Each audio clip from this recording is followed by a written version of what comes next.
Here we go. Good job, Mom. Right, so homework is due, the guided learning is due tomorrow, homework sets due Saturday, you'll have a quiz. So I thought I would, Sophia, the quiz that we took last weekend. Okay, and I want to do that, and I don't think it'll take long, and then I wanted to show you the format for this other quiz that you're going to have over the weekend, just so you can know what to expect. So let me share my computer in here, because I think for some of it, it graded it for you automatically, and it at least told you if you were right or wrong.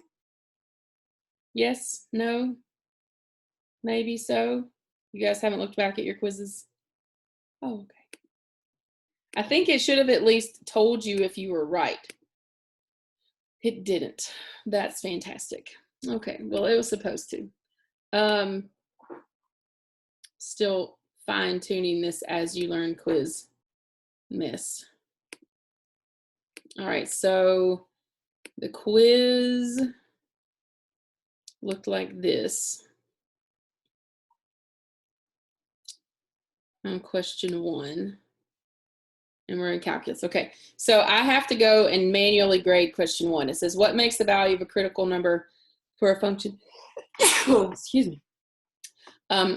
So this was looking something to the effect of, thank you. Values are critical numbers if they make the derivative 0 or undefined. So, you know, something to the effect of a critical number comes from values that make the derivative of a function equal 0 or undefined. Something like that. It does matter that you understand that it's critical if it makes the derivative 0 or undefined. To what degree you went further, like it can make the derivative 0 or undefined, but you have to make sure that it's in the domain of the original function to be considered critical. If you didn't put that, that's fine. I was just looking for your acknowledgement for critical values are what makes the first derivative 0 or undefined. That's all I was looking for that question. So there'll be a lot of, you know, wiggle room with respect to how you answered that. The second one says give all of the critical values for the function, and you needed to show calculus. So this was where the calculus needed to be in your uploaded work, but basically you were doing first derivative, and first derivative would have been what, x cubed minus 3x, right? Bring the 2 down. X cubed minus 3x. So the answers ended up being, could write it down, but it should have been, oh wait, it didn't grade it, did it? Sure didn't. But now I need to write, because otherwise I'm worried. I don't even have anything to write with. I guess I'll use my iPad. We have like 100 pencils in this house, but they're all broken lead. I can't imagine why.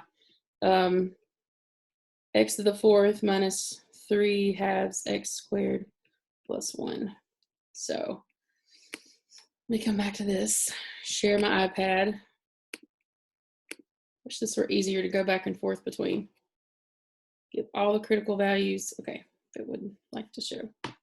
Okay, so first derivative. So this x to the 4th over 4 is like a 1/4. So when you bring the 4 down, you subtract 1, and then you have the 3 halves, you're bringing the 2 down, and that's gone. So this is really just x cubed minus 3x. So you have x squared minus, oh, I remember this answer now. X squared minus 3 equals 0. So it's 0, and then it should have been plus or minus square root of 3. And I tried in the directions, I don't know if you saw it, for you to do the SQRT, but if you just wrote out positive square root of 3 and negative square root of 3, I have to go and I have to manually grade those two. But you should have had 3 critical numbers on that function. And none of them are against the domain, like we're not dividing by 0 anywhere. We have fractions, but the fraction denominators are numbers. Yeah, so all 3 of those should have been the critical numbers for that function. Okay. For, this thing is delayed. Next question. Yes. Okay. So this one wanted you to figure out, oh, I had to go back, and I don't know if some of you saw the regrade on this. The way that it had been coded, it was pulling the X value instead of the Y value. And I mean, I made the answer key, so it was definitely my mistake on that one. But I was trying to think, I felt like I did this one. Yeah, I did do this one, so I'm gonna share it. The maximum for this one ended up being at the -1 endpoint, and the minimum ended up being at a critical number that was in between the two. So I wish I could just like tab back and forth between these two, but it's okay. I can make it work. It just takes a few extra seconds. So here is the problem. It's actually this one and the next one, I think. Question 3 asked for the max, I think. Maybe if I can, yeah, there we go. Yeah, question 3 asked for the max, and question 4 asked for the min. But if it's absolute extrema on a fixed interval, you have to get the derivative, find the critical numbers of the derivative, and then test those critical numbers as well as the endpoints, and make sure that those critical numbers are within that interval, because I think we had some homework questions where they weren't, so we kicked it out. We didn't even use it. They're in the domain, so there's no rejection of things there. And then you just evaluate those in the original function, in the original f of x, and whichever one was the highest was the max, and whichever one was the lowest was the minimum. And the way that these were coded is it said, what is the absolute maximum? So you would give the absolute maximum as the number 4. And what was the absolute minimum? I don't think, if you tried to do -11/16, it wouldn't take it. So if you typed it and it shows it, I can go back and override the point. Otherwise, the decimal for it was this -0.6875, because it was taking the forward slash as a symbol instead of division. And as you learned, is not my favorite way to do this, but making it work. Okay. But that is how you should have done that question. Again, by taking the derivative, finding the critical numbers, then taking those critical numbers and the endpoints. Again, this is only if you're asked to do absolute extrema on some sort of fixed interval, because when we do the local, that's where we use the derivative tests. But this was the absolute, I think this was in section 4.2, maybe. So question 3, the maximum was 4. Question 4, the minimum was -11/16, or if you gave the decimal, that should have counted too. I'm gonna go back to the quiz. I think the other ones were graphing.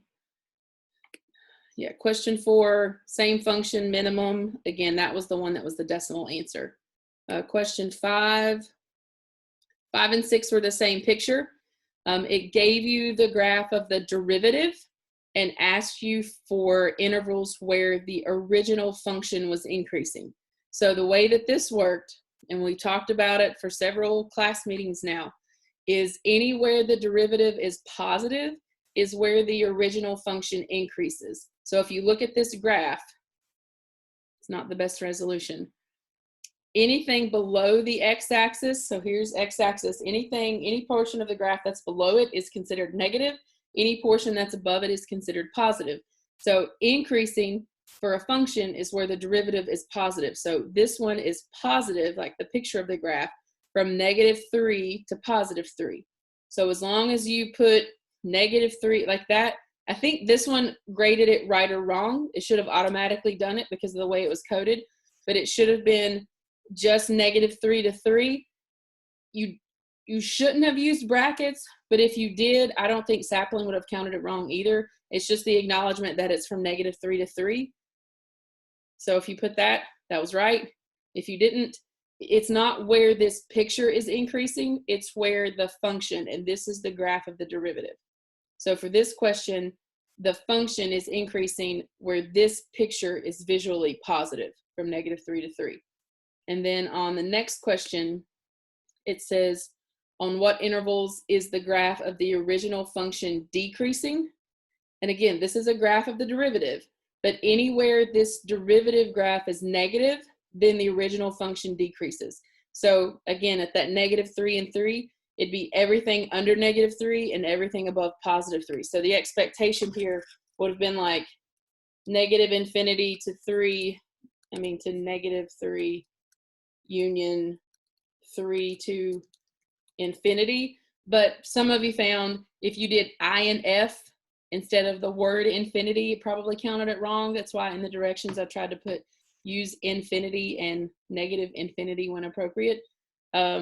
And if you did a lowercase u versus an uppercase U, maybe it counted it wrong. If you did a space after the comma, maybe, I'll have to go back and look at them and just award credit for however these questions are. This isn't my favorite way to do this, and because it's an as you learn, it's not coded for all the different ways that you could, but I don't want to put a quiz on Sapling. I'm sorry.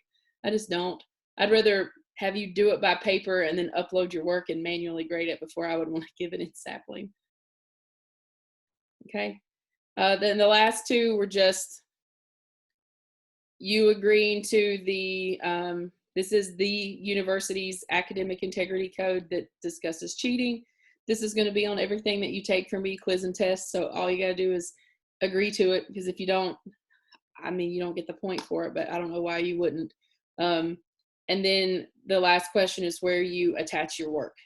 So whether you attached an image here, whether you attached a file here, I'll have to just go through and look at that, because you were required to show the use of calculus, or you would not get full credit on the ones that said, like it said it in the directions, you must show the use of calculus for credit on this problem. So if you did not show the use of calculus, you will not get full credit. Okay, I tried to put that in there so you would understand what that meant. Okay, any confusion on that quiz? No, I can only see 2 of you today, so it's okay. I'm telling you, I miss your faces. I miss your expressions. Okay. As far as the rest of any questions that you could have, there's too ugly. I put real clothes on today, like a t-shirt and real jeans, just to make sure that my jeans still fit. They say you should put your jeans on every 3 days to make sure that your clothes still fit you. So if you have to go out, and then when this is finally over, you want to make sure that your regular clothes for public fit you, not your pajamas. Sorry. Okay, so do you have questions? Do you have, there's guided learning questions. There's, oh, let me show you the quiz. A brain may work for not Google Chrome. The quiz that you're going to have this weekend is going to be a one function, multiple part quiz. And the multiple parts is what I want to show you, because what makes the question hard will be the function that you have to do the derivative and the critical numbers for. So where did I do that? Google Drive. So here are the questions. And I thought I would show you this if I can get this out of the way. So it'll be a function, probably a polynomial, just saying. And I want you to answer all of these, however many parts that is. 4, 5, 6, 7, 8, 9, 10, 13 parts. So the domain, which is like the set of x values, and if it's a polynomial, it's all real numbers. X-intercepts are zeros. Y-intercepts, you just plug 0 in everywhere. I want you to give me the first derivative. I want you to give me the critical values for the first derivative, where it increases, where it decreases, what its minimum and maximum are. So it's like, it has a local minimum of law at the x value of whatever. And if it doesn't have any of these things, like if it doesn't increase or decrease, you put like non-applicable or does not exist, something to that effect. I want you to write out the second derivative, intervals where it's concave up, where it's concave down, and then the points of inflection as an actual coordinate point. I mean, it's pretty straightforward, but what will make this easy versus hard will be the function. But that's what your quiz will look like with a function at the top. And it will also have the directive of you must use calculus to find your answers. And if you don't show me, because you can graph it and find a lot of this, and you have to give exact answers. So if there's radicals, you get radicals. If there's fractions, you get fractions. If there's logarithms, which there's not on this quiz, but if test, you'd be expected to give exact answers. But it's just one function in all of those parts. So that's what that will look like come the weekend. So even the ones that you have on your homework, it's like a mixture. Like some of the questions just say, what are the critical values? And some of the questions say, where is it increasing or decreasing? Or they just want the extrema, or they just want the points of inflection. And so this question sort of takes section 3, 4, and 6 and says, do it all at the same time. Okay? So do you have questions on that? Again, it will matter on the degree of difficulty of the function. So if you'd like for practice, you could take some of your homework functions that it's given you and be like, what if she asks me that one? How would I answer these? Okay. So that is what it will look like. And odds are it will be it'll be a one question where you pull it up, and and I'm just going to have you write it out. I mean, if you have the means to print that, I'm going to post that. And if you have the means to print it or download it digitally and write on it, like I know, I don't know if he's with us, but William would always use his iPad. If you can do it digitally and write on it and then save it that way, you're only going to be able to do a PDF upload for this quiz. Okay, so for those of you who did image files, make sure that you know what to do for PDF. And it'll be timed, and I'll make sure to add in extra time so that you have enough time to upload it when you get done working on it. Does anybody have questions? Concerns? You unmute you, Sophia. No. Go ahead. Oh, go ahead. I'm gonna go find something I had issues with. Okay. Okay. The door, lock, unlock, mute, unmute. Go. Sorry.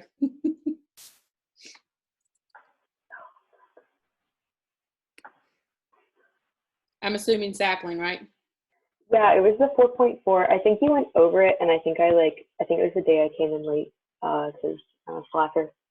And I think it was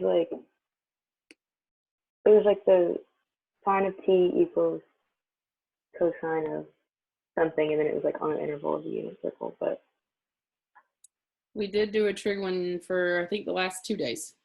Yeah, so I just had to go back and look at that one. Never mind. Okay. Anybody? I don't know. Maybe I should move this back over. No, nobody's chatted anything. I mean, the reality again, I mean, I feel like a broken record with this, and it was like this in class. If you haven't started that homework assignment, which based on current time, loading for the internet, when it would decide to share the information, holy moly, 14 out of 35 people have started that homework assignment. The rest of you have not started it, so you're not going to have questions. And some of you have yet to even participate in discussion, so I don't know what you would have trouble with. You don't know what you would have trouble with, but these aren't 2-second questions. You're going to have to devote some time to these. So it's been open for a while. You should really start it. But you're going to ultimately be asked to answer a lot of function information just based off of derivative information. And you have to know how to find it, how to set it equal to 0, how to solve it. I mean, because this is just one quiz. When you have this on your test, there'll be harder functions. So you need to understand those derivative rules. Your tests came back. So if you have your test questions from the last test, those were full of derivative rules. I mean, I don't know. I mean, I could pick examples, but they're my examples. They're not ones that you have trouble with. So if you have questions, I encourage you to ask them. We've had logarithm functions. I think I did an e to the x yesterday, maybe. I think I did. I had them saved as a PDF and then I didn't, I meant to upload them as notes and I didn't. So I will do that after class. I apologize that I haven't done that before.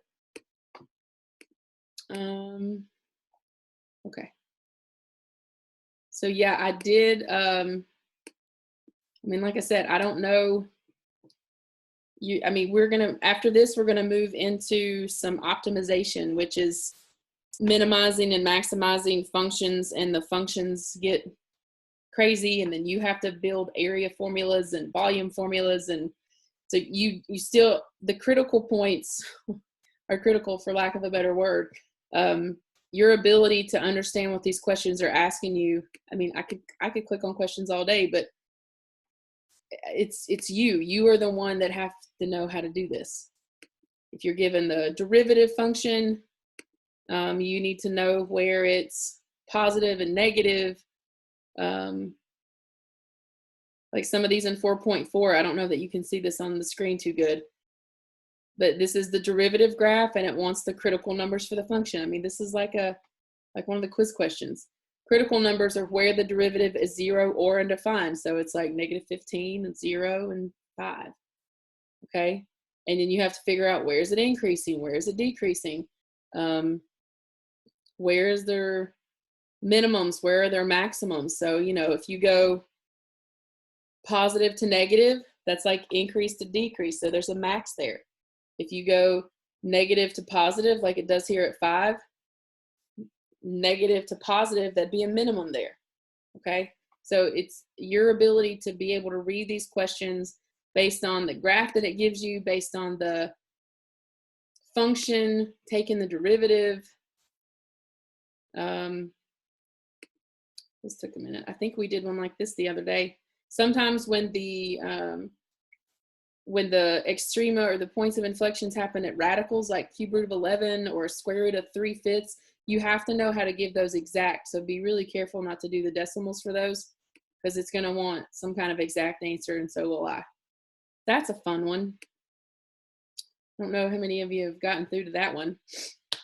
Find the critical numbers of that thing. But like I said, I haven't really had the outreach to help with this one. This would be a quotient rule, or you could rewrite it and do a product rule. But you'd have to be able to give the critical numbers. And I worked this one out for myself the other day, and they were, you know, some fractions, some e's. Anybody? Pull up sapling, find one that you want to talk about. It's really on you for anything that you'd like to discuss. Can we do another one with trig?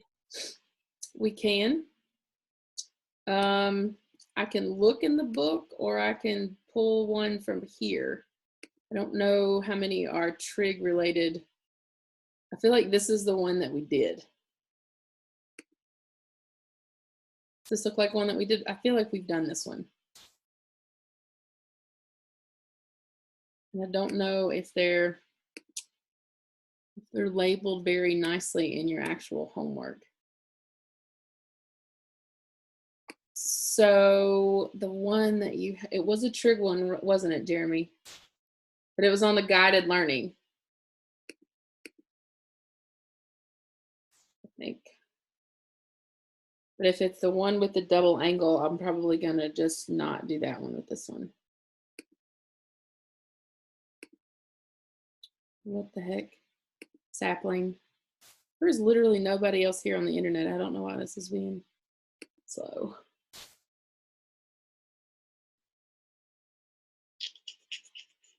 Loading, loading, loading. Question, I feel like it was 4. Maybe 2. This one? No, it wasn't that one, was it? Jeremy, can you see these? Oh, wait, are you typing? It was 4. Okay.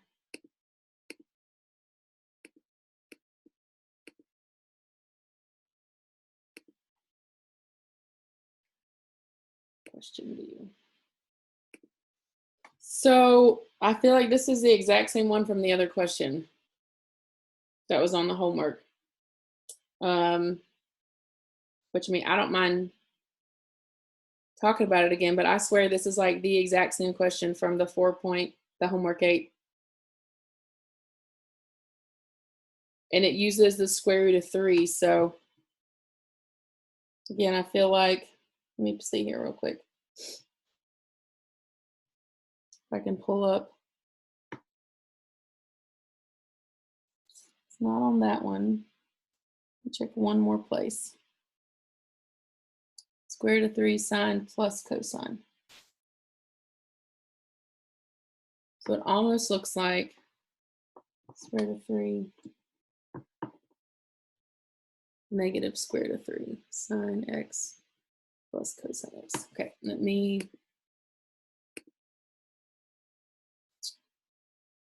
Yeah, and yours might have regenerated a totally different number depending on just the way these online homework things work. Let me pull back up the iPad.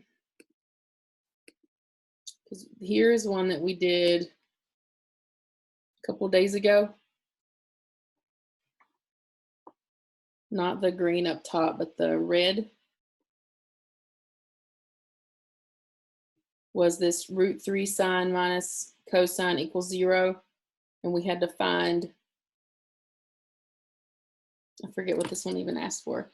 Critical numbers, minimums, maximums, concave up, concave down, points of inflection, that kind of thing. So we did look at this as far as being able to find the first derivative, find the second derivative. And I feel like I've got pre-calc and calc and they're all running together. So I know we did talk about it. I don't know that I uploaded notes about it. But you do have to know, derivative of sine is cosine, derivative of cosine is sine.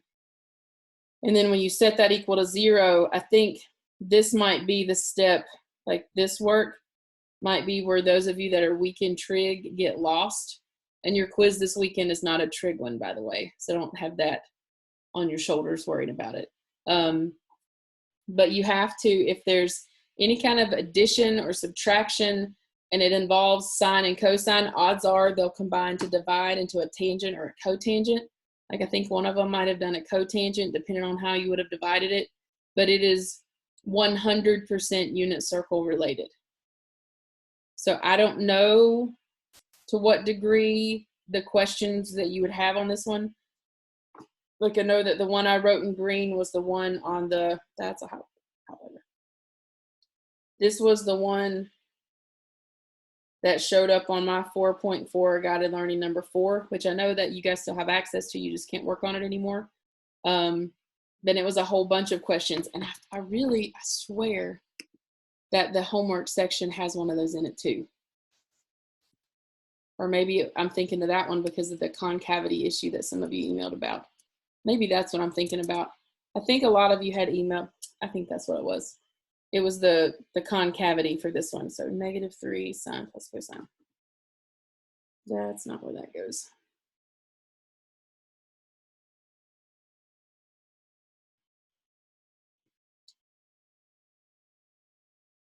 So, I mean, it's going to look really similar to the one that was just up. But first derivative would be -√3 cosine of x minus sine of x. Figure out where that equals 0. Again, if you just had like a number with a cosine, you could get rid of the number and hopefully, and then it should be somewhere on the unit circle and cosine is x coordinate. Because this uses sine and cosine, you can't really add them and you can't really rewrite them. So the only thing that you could try to do is move one or the other. Like if I moved the sine over. And I'm not saying there's one way to do these. But I know that sine over cosine is tangent. So if I can try to rearrange my terms in a correct algebraic sense, I'm looking for tangent values are negative √3. But this is stemming from your exposure in pre-calculus to solve trig equations, which we cover at Appalachian. I did. I don't, if you did and I didn't have you, you should have. And hopefully you didn't resort to the calculator for everything. But here, tangent is y over x from the unit circle. And if you're trying to figure out, that's terrible, where on the unit circle you might have that ratio work out. If you do x over y coordinate, it has to happen somewhere in quadrants 2 or 4 because of the negative, positive, positive, negative coordinate relationship. And you need the ratio to be a whole √3. So your √3 comes from, right, √3 over 2 and 1/2 at your pi's over 6, and your 1/2 √3 over 2 coordinate at your pi's over 3. So the only way you're going to get an x over, a y over an x ratio to be a whole number is if you choose the pi over 3 pairing, because it does a √3 over 2 over 1/2, which is just a √3. And you need it negative, so one of them has to be negative, so that's going to put you over here at 2 pi over 3, and down here at, not there, is that 5 pi over 3? We'll have the coordinate point 1/2 with a negative √3 over 2, and at 2 pi over 3, the coordinate point is negative 1/2 positive √3 over 2. This is unit circle. So if you don't know the unit circle, you need to have it in front of you and know how to pull numbers off of it. And again, that is a concept that is a prerequisite for this class. And if you need extra help on that, you have to set aside the extra help with me, a tutor, YouTube, Khan Academy, somebody, something that can help reinforce those things that you are already supposed to know coming into this class. Because I can't spend a month reteaching you trig. Okay, so we're looking at 2 pi over 3 and 5 pi over 3 are our critical numbers.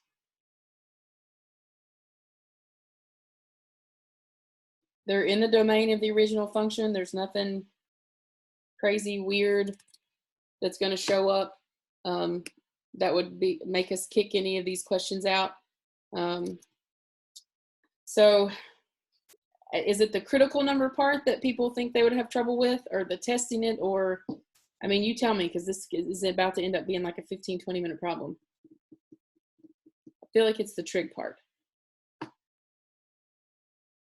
Anybody? Yes, talking to myself.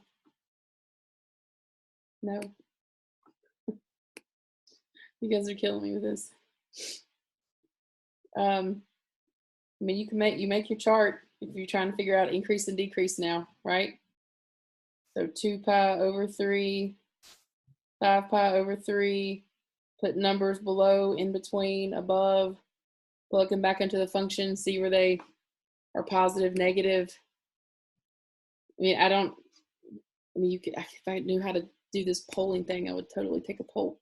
Oh, no, go away. How do I get rid of that? Can you see this? I don't want to edit you. I'm about to get into something I don't know how to get rid of. Oh my gosh. Can you see this poll question? Okay, red box. Holy crap.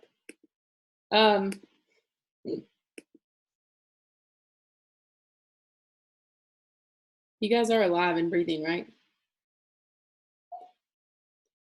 I know this is hard one-sided to give to you when you're not actually. Okay, I'm glad you're alive. Sorry that you're sad. Okay, like I said, I'm not trying to do this for me. We've done this question at least once, if not twice. And I'm trying to gauge whether or not doing the trig part is what's hard, or if doing the box with the critical numbers and the in between, if that's what you don't understand how to do, because most of you aren't participating in an active manner. If we do second derivative, it's kind of the same thing. Second derivative would be what? Root 3 cosine, just kidding. Root 3 sine minus cosine, but you're back in the same boat. I mean, it's the same exact kind of process to figure out. I mean, like I said, if you get to these problems where sine and cosine are added together, you cannot combine them. You cannot factor anything out. You have two different functions that exist together, and if you could move one to the other side of the equation and create a tangent ratio, especially if it's sine and cosine. I haven't really seen any of the other ones, and I could look at the book if it would take not 1,000 hours to actually load the book for this. It has some harder trig ones, but I don't give you those because I don't think you need to get into the super duper hard ones to try to. The other day, this took a really long time to load. And I think the only ones you have in your homework look like this, where you have to get, you have a sine, you have a cosine, and that's just going to be the process. Move one to the other side of the equation and try to divide so that you create tangent or cotangent. And I haven't really seen in this chapter presented with questions, there hasn't been like a secant or a cosecant or an inverse trig where you're gonna, I mean, I wouldn't give you those. You don't have those in here. But being able to pull tangent values from a unit circle is something that you should know how to do. And if you want me to try to find more, I'm sure the textbook hasn't, no, it's still loading. It takes a really long time. Has anybody tried to access the textbook in Sapling lately? Do you remember that you have a textbook in Sapling? No. I mean, it takes forever to load. And I think if I didn't put them in Sapling, maybe I put them in your As You Learn page. There were PDFs of the chapter, and I think I put them in your As You Learn, in case you didn't know that, because of how long it took them to load.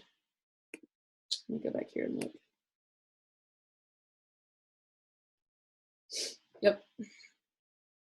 So the chapter 4 resources of the examples that we talked about last week, and then some of the ones from this week, I could combine them into one PDF, but I didn't because these are how they were sent to me. The chapter 4 is here as a PDF if you wanted to look at it. So like the second one picked up, and I didn't scan these. But it may load quicker. So here's 4.4.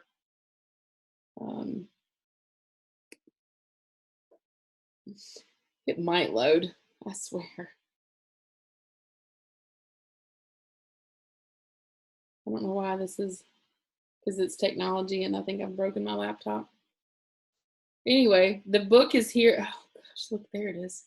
If you wanted to look through it, click through it, it may load a little bit quicker than the Sapling. I mean, my Sapling e-reader is just spinning. But it would maybe give you some more questions if you wanted to pull some from the textbook. It's just taking a really, really long time to load. I think that's 4.5. So file 3 is what has a bunch of 4.6 in it. Yeah. So there's some examples worked out if you need to look through that. But most of the examples that I've done in class, I've pulled from your book. I've pulled from your homework. Why is this taking this long? Here's the trig one. Sine x minus cosine squared, where you'd have to do a power rule. But I don't think I put any ones like that on your homework. But it walks you through the question, it walks you through the trig, it walks you through the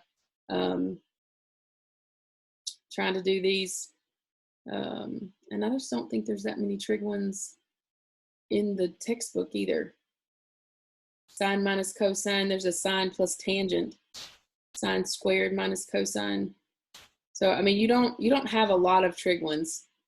And I don't even think we're going to have a lot of trig ones when you do the next section. So, but your textbook is in As You Learn as 3 separate PDF files. 4.6 picks up in the third one if you want to look there instead of, hey, it finally loaded. Look at that. And the online one, if you have the patience to let it load, at the very end, it's kind of like having a real textbook and going to the back for the answers. If you scroll to the end with the questions, like these are find the critical numbers, and you want some practice, like on number 15, the odd ones will show you the answers.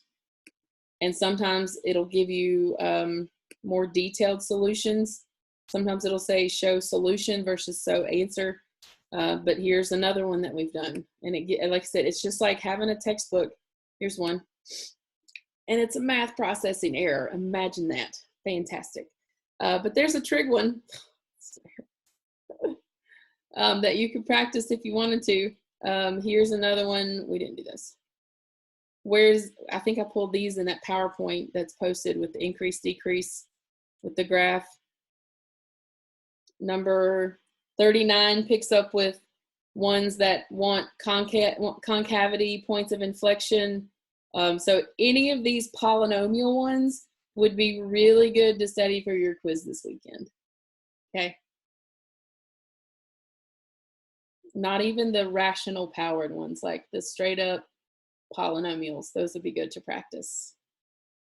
Just saying. With that sheet that I gave you of, here are the things that you have to know how to answer. Okay. Does anybody else have questions? Said if you've taken any time in class to actually open up your homework and look at them, and you've run across one, we have 6 minutes left. We could look at one.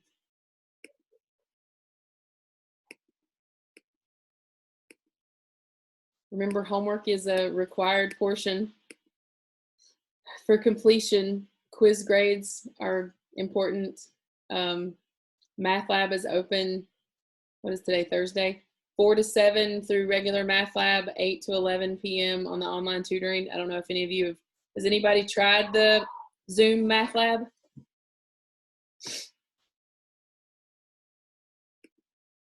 Got a chat. Oh, a lot? No, okay. Well, it's there. I don't know what you're, I don't know. This is, again, I know it's not ideal. I'm glad it's more organized. I mean, it's new for everyone. And a lot of them, I don't know their ability to operate technology. But you have me if you would reach out, but I can't force you to start. I can only grade what you've done. So I'm happy to help. But I don't know. I mean, I don't have, unless you have questions. I was kind of hoping that more of you would have had questions today. But some of you have already done all of the homework and some of you haven't started it. So just know that the guided learning is due tomorrow. The next homework section is due Saturday, and you'll have a quiz by Sunday. Due by Sunday. You're good? Okay. Well, if you don't have anything else, I don't have anything else. I'll hang out if anybody needs to ask anything that didn't want to ask around 27 people. But some of y'all are going to have to get over that if you want to be successful in this course. Tons of resources online. I don't have a lot of videos that I've ever made for this class, but if there's anything that you think could help you, I'd be happy to try to take some time to post them. Otherwise, I'll just post notes that we do, examples that we do. Use the resources that you have at hand. Reach out if you have questions. So remember, some of you are going on to Calc 2 and you really need to learn how to do some of this. Okay? Okay. Have a good weekend, and I'll talk to you Monday. I'll email out some information so that you remember what's due when, and I'll let you know when the quiz is available, and you let me know if you think you're going to have any PDF issues, which you shouldn't. But just let me know before it gets to be Sunday at 10 o'clock at night. All right, have a good weekend.